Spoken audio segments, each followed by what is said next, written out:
All right, let's get into it. Today, we are pulling back the curtain on the Korenna magic system, which is this incredible world of deep, interconnected power. We're going to break down its core ideas, the rules, and the ultimate source that, believe it or not, ties the whole thing together. Okay, let's dive in. I mean, we all love stories with these amazing spells and powerful mages, right? But have you ever really stopped and asked yourself, what's going on under the hood? Like, where does all that power actually come from, and how is it controlled? Well, that's exactly what we're going to explore. So, at the very heart of everything is this concept called essence. Now, think of essence as just pure energy. It's the intention behind every action, every object, every single feeling. It is the raw fuel for every spell you can imagine. It doesn't matter if you're some all-powerful archmage or just a humble hedge witch. And this brings us to the first, and honestly the most fundamental choice any magic user has to make. Are you going to draw power from within yourself? From your own life force, your mind, your soul? That's the internal path. It's super reliable, but it all comes down to your own inner strength. Or do you pull that power from the world around you? That's the external path, and let me tell you, that one requires a lot more training to get right. Now, for anyone who decides to go down that external path, the most common source of power is something absolutely vast and cosmic, and it's known as the weave. So, what in the world is it?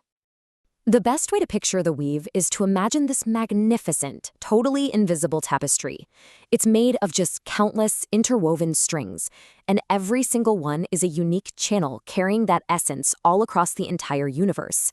It's basically the grand cosmic network that external magic users are plugging into. But here's the really cool part. Not everyone agrees on what the weave actually is, and this just shows you the incredible depth of this world. You know, to a cleric, it might be a god that you worship.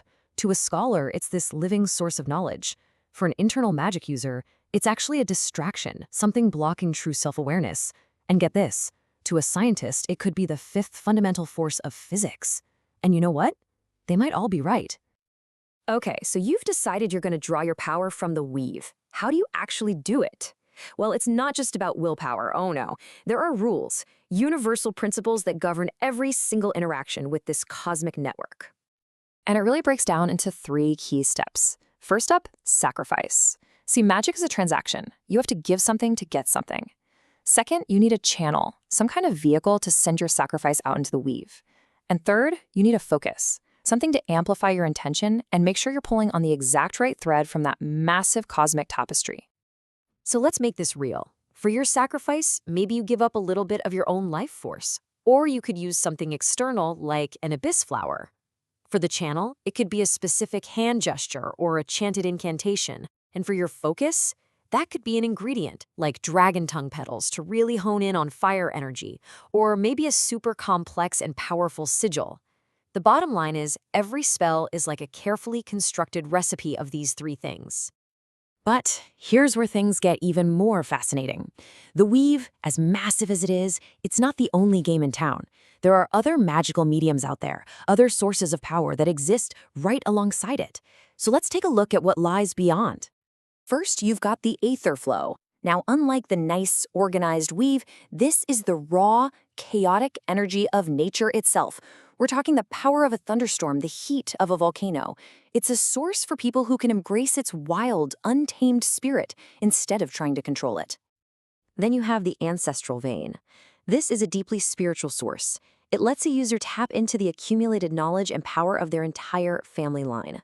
It's a kind of magic that literally connects the past to the present, channeling generations of experience into one single moment. And, well, on the darker side of things, there is the tapestry. It kind of works like a corrupted, twisted reflection of the weave. It offers you immense power, but at a terrible price, your very soul. So why would anyone choose it? It's a pretty tempting path for anyone who wants absolute control, no matter what it costs them. So, okay, we've got internal power, the weave, the Aetherflow, the tapestry, all these different sources. They all seem so different, right? But what if I told you they all come from the exact same place? This. This brings us to the ultimate secret of this world, Korenna. Korenna. In the common tongue, it means from the roots. And that is exactly what it is. It is the single, foundational source of all essence in the entire universe. It's the root system from which every single branch of magic grows. And this, right here, is the profound heart of the entire system. Understanding Korenna isn't just about understanding magic, it's about understanding existence itself. It's the unifying theory of everything in this universe. So the biggest takeaway here is this. Every single path, every choice, every source of power we've just talked about, the energy from your own body, the elemental fury of the Aetherflow, the infinite strings of the weave, they are all just different expressions of Korenna. It is all one. Which, leaves us with one final thought, bringing us right back to where we started. Knowing that all power comes from the same universal root, which path would you choose? Would you look inward to find your strength, or would you reach out and try to touch the infinite power of the universe?